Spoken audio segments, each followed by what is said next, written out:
Bonjour mes chers élèves, j'espère que vous allez toutes et tous bien. Je suis très honoré de continuer avec vous le cours de l'immunologie qui s'intéresse à vous, les élèves de la 3e année collégiale Parcours International. Dans les précédentes séances, nous avons parlé de la réponse immunitaire ou bien des réponses immunitaires non spécifiques. Aujourd'hui, on va continuer le cours avec les réponses immunitaires spécifiques.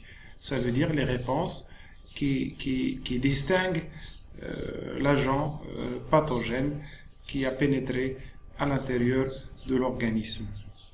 Commençons alors par le premier type de réponse immunitaire spécifique, c'est ce qu'on appelle la réponse immunitaire à médiation humorale.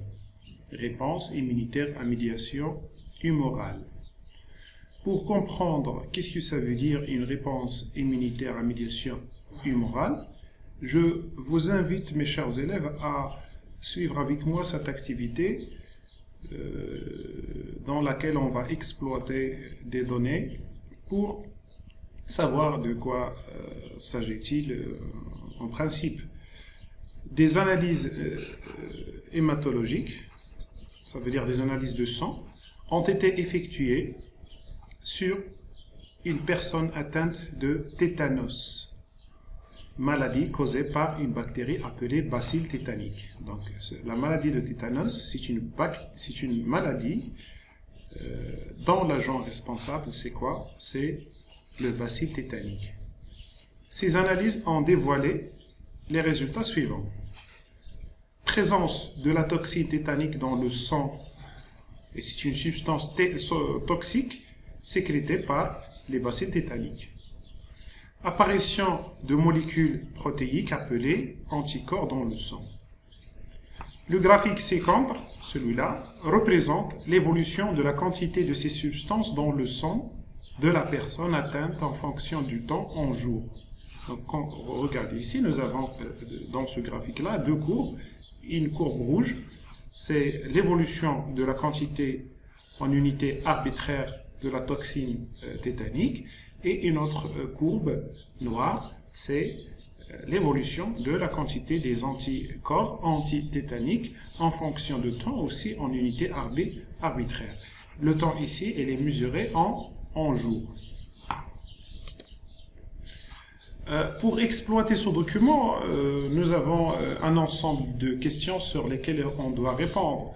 La première question, que représente-t-il la toxine tétanique pour le corps de la personne atteinte?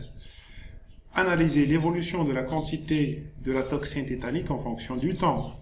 Interpréter la diminution de la quantité de la toxine tétanique à partir de la 6e journée. Qu'appelle-t-on la production des anticorps par le corps de la personne atteinte? Si on prend la première question, que représente-t-il la toxine tétanique pour le corps de la personne? Donc la personne, elle est atteinte de tétanos. Tétanos, elle est causée par les bactéries bacilles tétaniques qui ont réussi dans la pénétration à l'intérieur du corps de la personne. Et à l'intérieur de son corps, ils ont sécrété, ils ont produit une substance toxique appelée une toxine. Donc, si je prends cette toxine-là, je dois poser la question, est-ce que la toxine fait partie du corps de la personne? Est-ce que c'est un élément du corps? Est-ce que c'est de soi? Non, c'est un élément étranger. Donc, la toxine, c'est un élément étranger. Il n'est pas le bienvenu à l'intérieur du corps. Donc, c'est un élément étranger. Donc, le corps de la personne, elle doit éliminer cette toxine. Pour l'éliminer, il faut une réponse immunitaire. Il faut engendrer une réponse immunitaire. Donc, la toxine tétanique, c'est ce qu'on appelle un antigène. Un antigène. Donc, c'est quoi un antigène? Un antigène, c'est une substance capable d'engendrer chez une personne ou bien chez un animal une réponse immunitaire. Ça veut dire que cet élément-là, il est considéré comme étant un élément étranger qu'on doit éliminer. Donc la toxine tétanique constitue pour le corps de la personne un antigène, un agent étranger. Analyser l'évolution de la quantité de la toxine tétanique en fonction du temps. Donc je prends la courbe rouge, c'est la courbe de l'évolution de la quantité de la toxine tétanique en fonction du temps. Regardez, au moment de l'infection par les bacilles tétaniques, contamination puis infection, pénétration des bacilles tétaniques, qu'est-ce qu'on observe? Depuis le premier jour jusqu'au, regardez, 6e jour, ici nous avons une augmentation progressive. De quoi? De la quantité de la toxine tétanique ou dans le sang de la personne atteinte de tétanos. Je répète, depuis la contamination et l'infection par les bacilles tétaniques, la quantité de la toxine tétanique augmente progressivement en fonction du temps de premier jour jusqu'au 16e jour. Mais regardez après le 16e jour, du 6e jusqu'au 10e jour, on observe une diminution, une diminution qui est lente de la quantité de la toxine tétanique. Interpréter la diminution de la quantité de la toxine tétanique à partir du 6e jour. Donc la diminution, elle a commencé depuis le 6e jour. La toxine tétanique, elle a commencé sa diminution. Donc, pour interpréter, donc pourquoi, on doit poser une question, pourquoi la quantité de la toxine tétanique a diminué à partir du 6e jour? Voilà. Donc, parce que, regardez, au moment du 6e jour, bien à partir du 5e jour, nous avons l'apparition d'un autre élément dans le sang de la personne. Une autre substance est apparue dans le sang de la personne. C'est ça. Ce sont les anticorps antitétaniques. Donc, la cause de la diminution de la quantité de la toxine tétanique dans le sang de la personne, c'est l'apparition dans le sang de la personne d'un autre agent, d'un autre élément. Ce sont les anticorps anti-tétaniques. Donc, la cause de la diminution de la quantité de la toxine, c'est l'apparition des anticorps anti-tétaniques. Qu'appelle-t-on la production des anticorps par le corps de la personne atteinte? Donc, les anticorps, c'est eux qui ont causé la diminution. Donc, ils ont, soi-disant, participé dans l'élimination de la toxine tétanique. Donc, ça, c'est ce qu'on appelle une réponse immunitaire. Donc, la production des anticorps par la personne, par le corps de la personne, s'appelle une réponse immunitaire.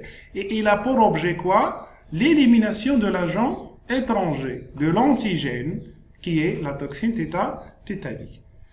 Mes chers élèves, vous avez les réponses ici. Tout est écrit dans cette diapositive. La toxine tétanique est un agent, est un antigène, c'est une substance étrangère à l'organisme. Donc, l'organisme doit l'éliminer. Dès le premier jour de l'infection, on constate l'augmentation de la quantité de bacilles tétaniques jusqu'au 6e jour, à partir duquel la quantité de bacilles tétaniques commence à diminuer. La diminution de la quantité de bacilles tétaniques est due à l'apparition d'anticorps antitétaniques. La production d'anticorps par le corps est intitulée réponse immunitaire. Je répète, l'objectif de cette réponse immunitaire ou bien de la production des anticorps, c'est l'élimination de la toxine tétanique. On va aborder, mes chers élèves, maintenant la notion de l'antigène. C'est quoi l'antigène par définition? Pour savoir de quoi s'agit-il? Les différents micro-organismes pathogènes et les cellules infectées par un virus portent à leur surface des molécules appelées antigènes. Si on prend par exemple la figure A, différentes bactéries avec les antigènes à leur surface.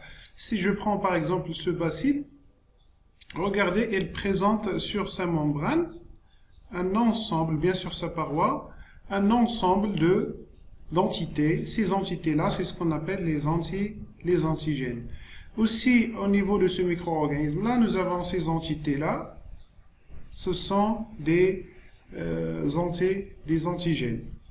Voilà. Donc, les molécules antigéniques ou bien les antigènes, ce sont des molécules qui se trouvent à la surface des micro-organismes ou bien des agents pathogènes en général.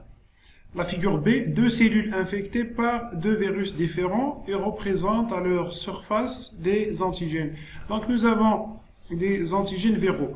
Nous avons ici des cellules. Comme vous le savez, les cellules infectées par les virus, ce sont des cellules qui doivent être éliminées par l'organisme pour éviter la propagation de ce virus dans les autres cellules. Comme vous le savez, les virus, ils sont caractérisés par un type de multiplication typique.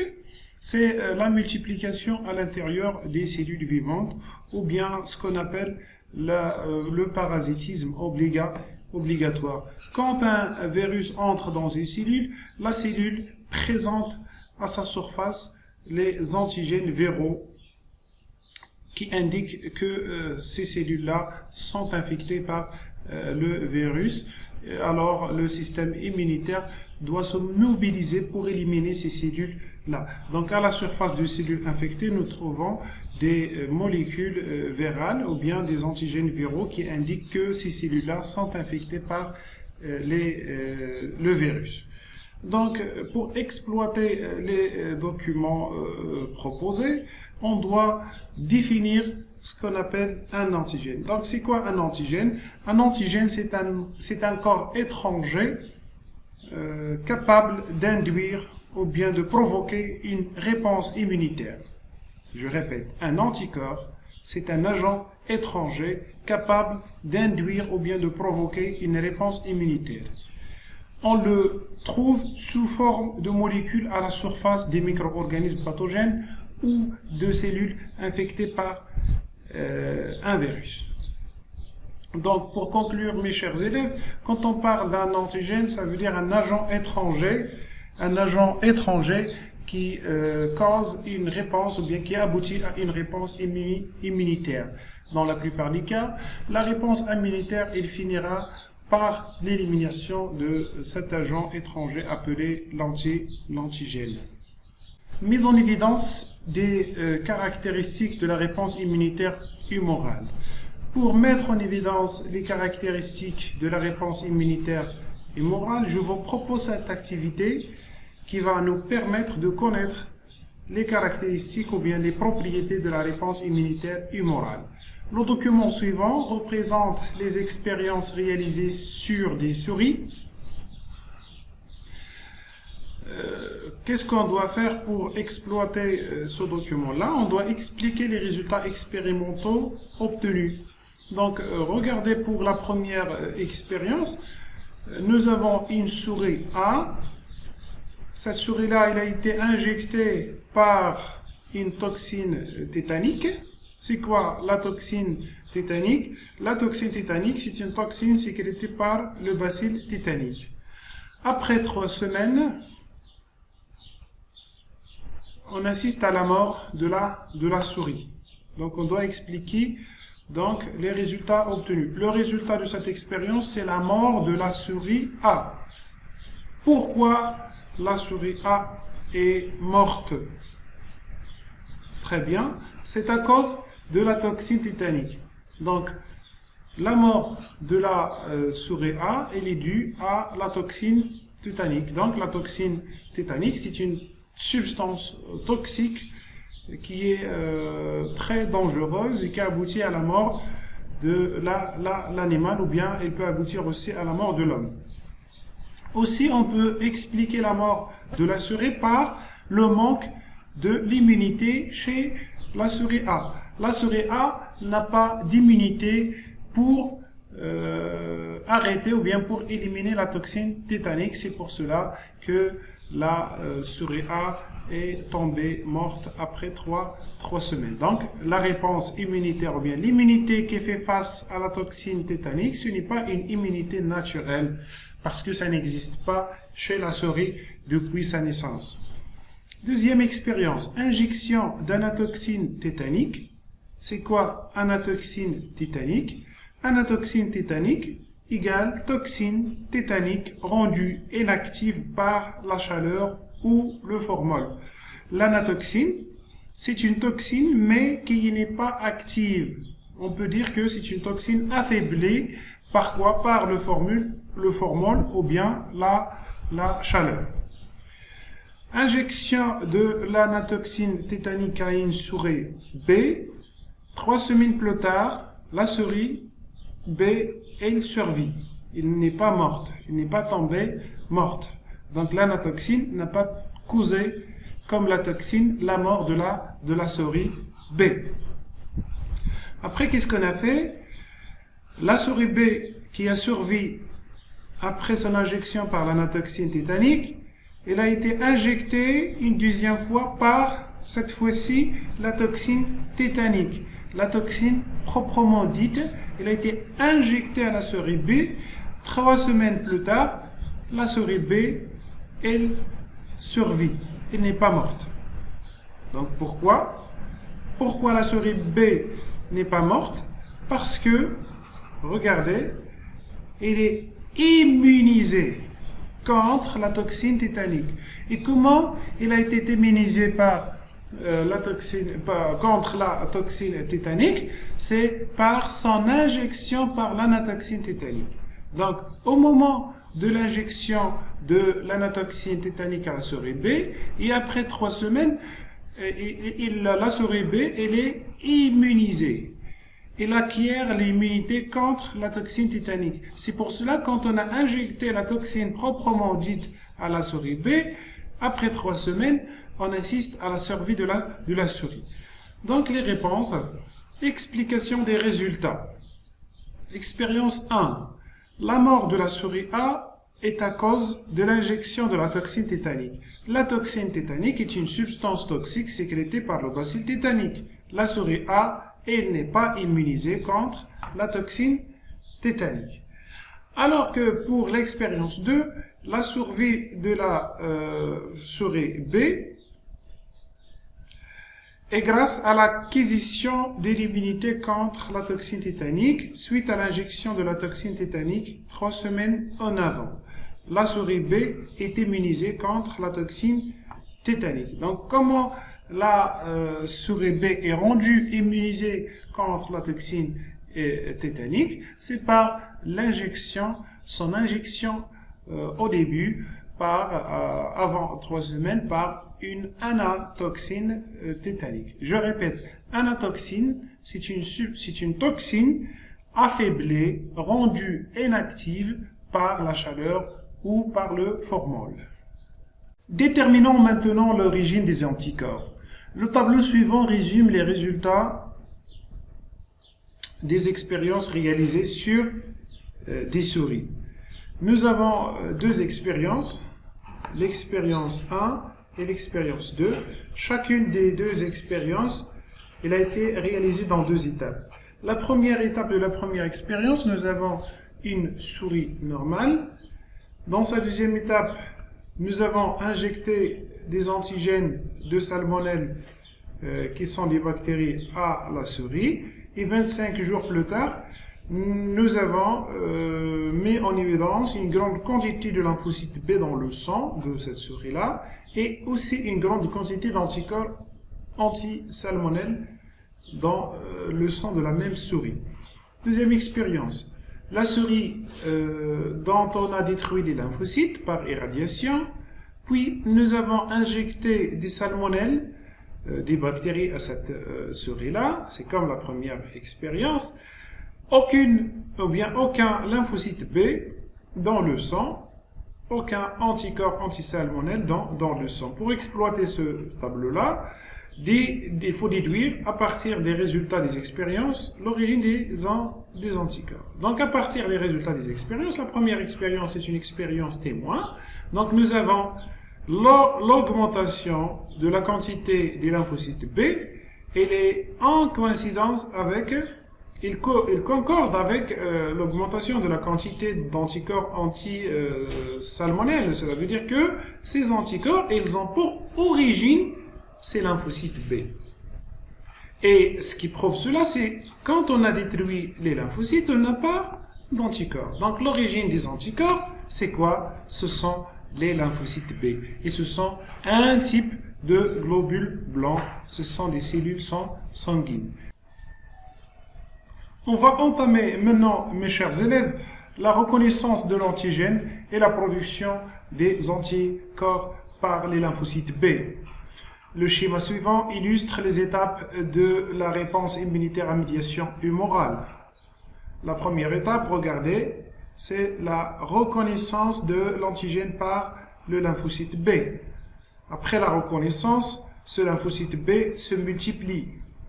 Après la multiplication, il se transforme en plasmocytes.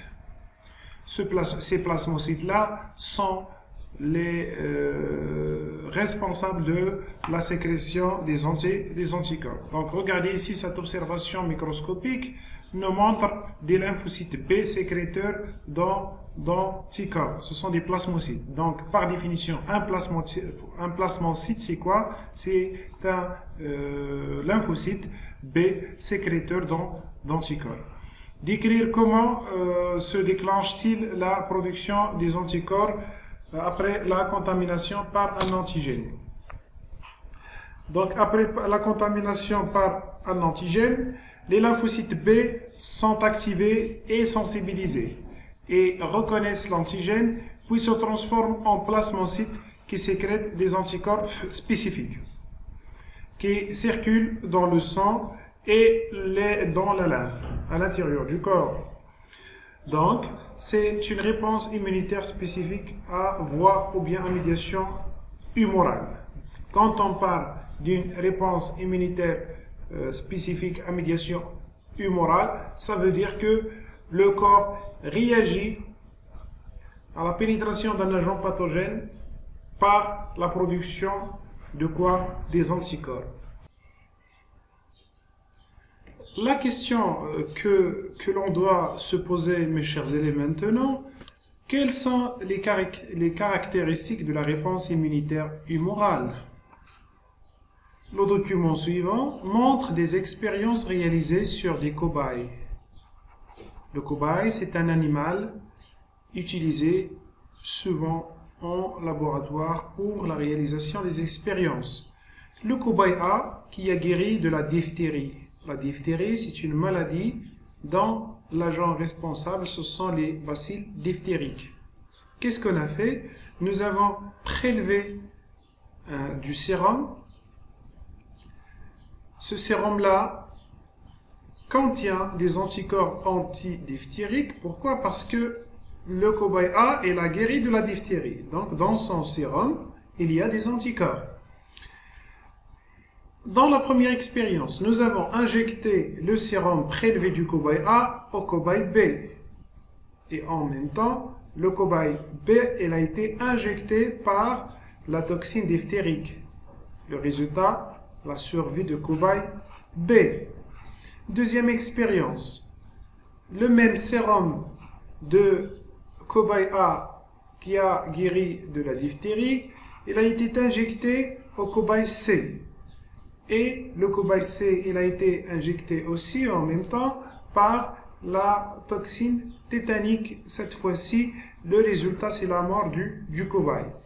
Pour exploiter ce document, on doit analyser les résultats de chacune des deux expériences réalisées chez le cobaye, dégager la caractéristique des anticorps mise en évidence.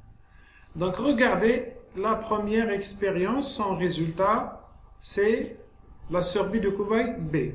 La question qui se pose, pourquoi le cobaye B il a survécu malgré son injection par la toxine diphtérique? Donc la réponse, très bien, le cobaye B il a survécu malgré son injection par la toxine diphtérique parce qu'il a été injecté par le sérum prélevé du cobaye A. Et quelle est la caractéristique de ce sérum?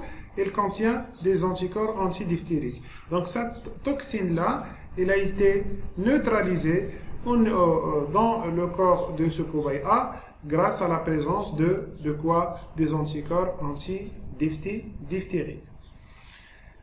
Pour l'expérience 2, le résultat, c'est la mort du cobaye. Donc pourquoi le cobaye C est mort?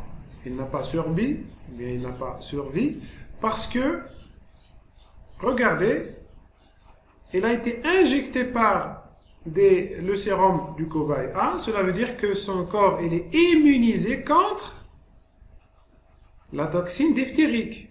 Il a reçu de l'immunité. C'est quoi cette immunité? Ce sont des anticorps du cobaye A, mais ces anticorps-là, ils sont spécifiques pour la diphtérie. Et il a été injecté par la toxine tétanique. Donc, ce cobaye-là, il est immunisé contre la toxine diphtérique, mais il n'est pas immunisé par la toxine tétanique. C'est pour cela qu'il est mort. Deuxième expérience, ou bien deuxième question, dégager la caractéristique des anticorps mis en évidence. Donc, les anticorps, ils sont caractérisés par le fait qu'ils sont spécifiques. Cela veut dire quoi?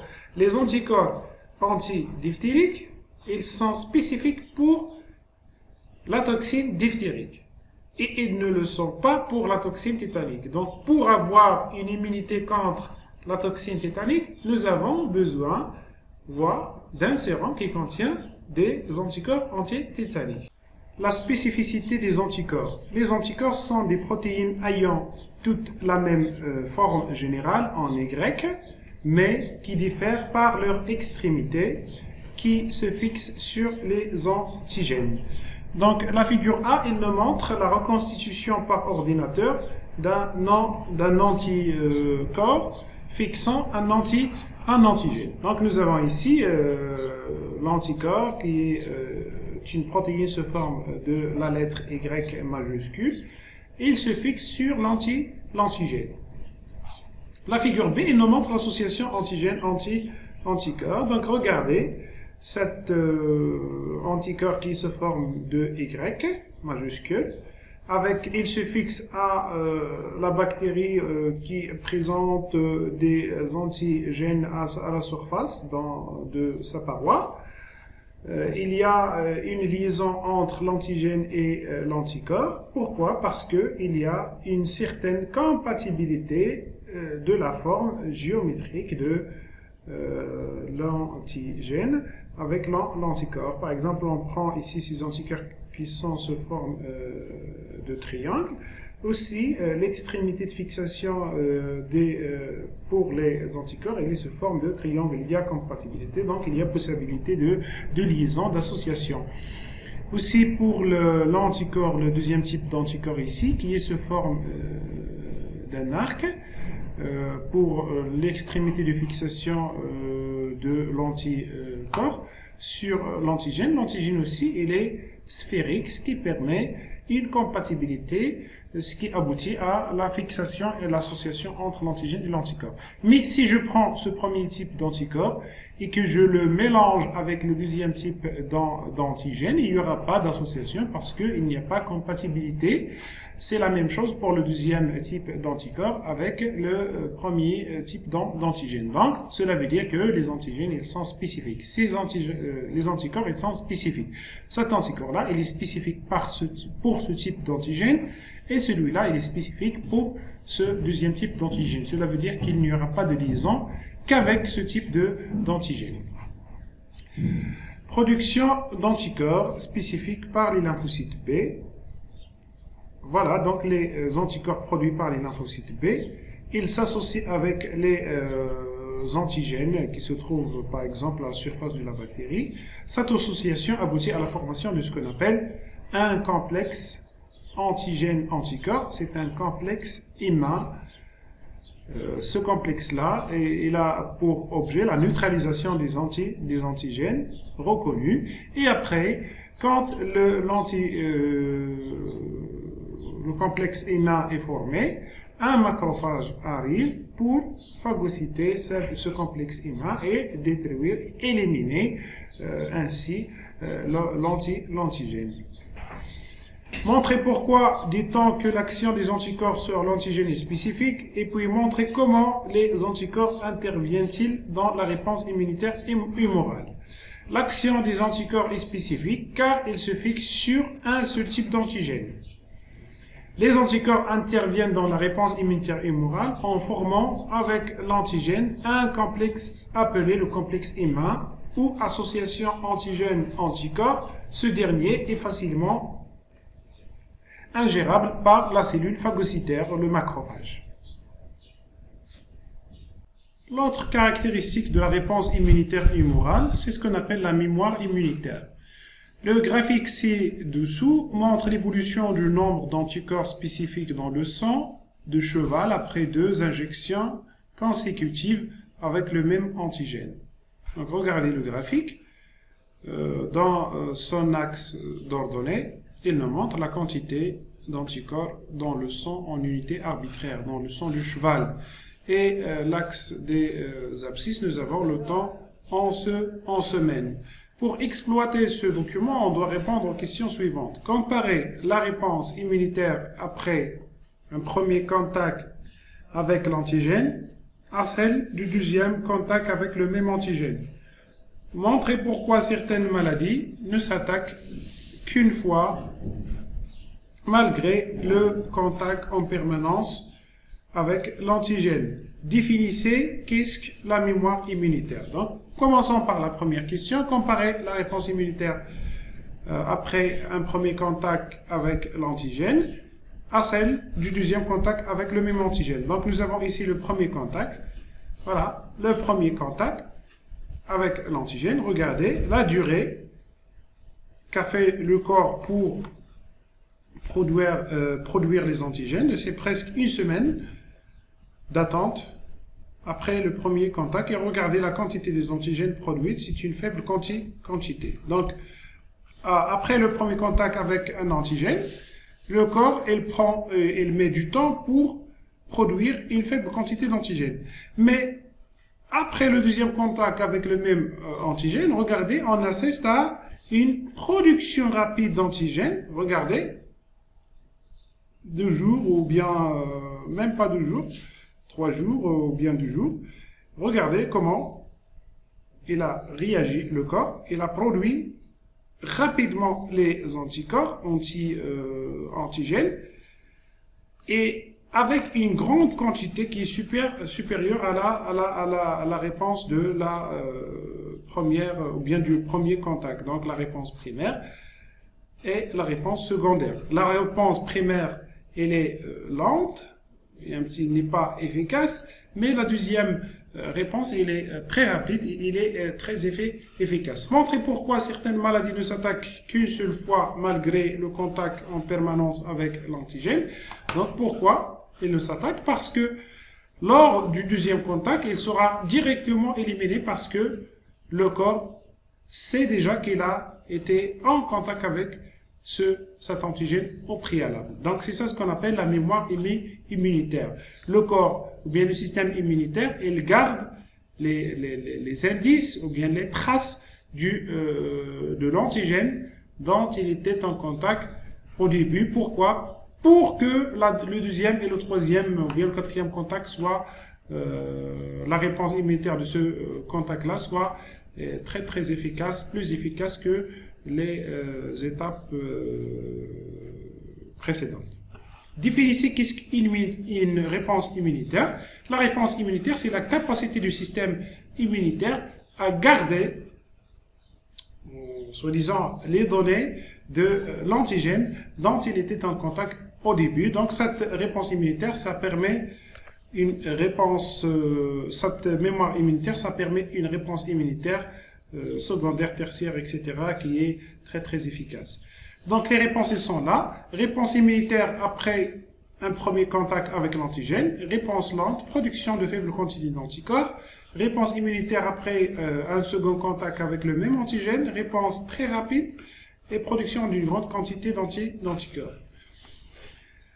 Cette différence elle est explicable par la présence d'une mémoire immunitaire. Cette dernière permet une réponse immunitaire plus performante, efficace lors de la seconde exposition au même antigène. La mémoire immunitaire, c'est la capacité du système immunitaire à reconnaître rapidement et spécifiquement un antigène que le corps a déjà rencontré et à déclencher une réponse immunitaire correspondante. Pour conclure, mes chers élèves, vous devez retenir que la réponse immunitaire à médiation humorale est caractérisée par le fait que c'est une réponse immunitaire spécifique. Cela veut dire que les anticorps qui se produisent, ils sont spécifiques à un antigène donné. Des anticorps antidiphthériques, ils sont spécifiques pour la toxine diphtérique, antitétanique pour la toxine tétanique, antibotulique pour la toxine botulique, etc. Réponse immunitaire acquise, c'est une réponse immunitaire acquise qu'on acquiert lors du contact avec l'antigène. Donc, on n'a pas cette réponse immunitaire dès la naissance, donc on ne peut pas dire qu'elle est naturelle, elle est acquise.